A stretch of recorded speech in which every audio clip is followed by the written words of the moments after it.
Mi padre era músico, tocaba la trompeta igual como yo, y mi abuelo también era músico que tocaba el bombardín. El maestro Barceló para mí fue el mejor que he conocido, en todo. No teníamos otra distracción prácticamente más que la música.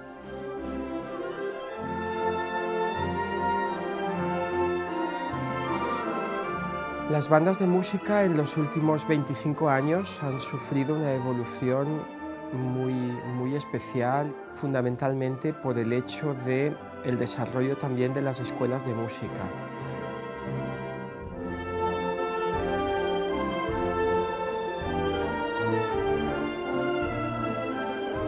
Está el sentimiento de la alegría, de la tristeza y está el sentimiento certamen.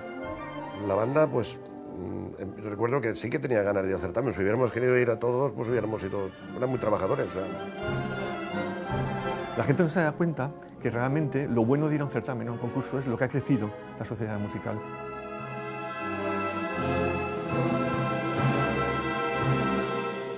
Yo he continuado músico por eso, por la alegría, por el jolgorio que había aquí en la música, y es que lo sigue habiendo.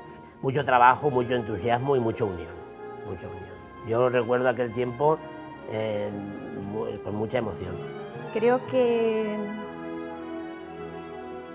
fue uno de los días más felices de mi vida. Con la banda se puede hacer música contemporánea, con la banda se puede integrar la música en distintos estamentos, sea el teatro, sea la ópera, sea los performances más vanguardistas que tú quieras.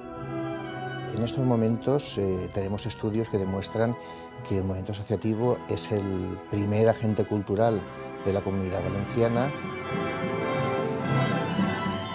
Sin las sociedades, los conservatorios no existirían, ni las orquestas, ni los grupos de cámara, porque todo nace aquí, todo.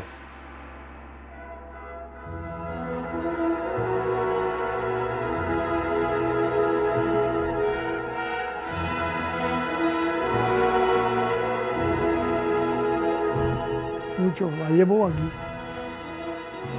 Y donde vaya a la musical, yo detrás.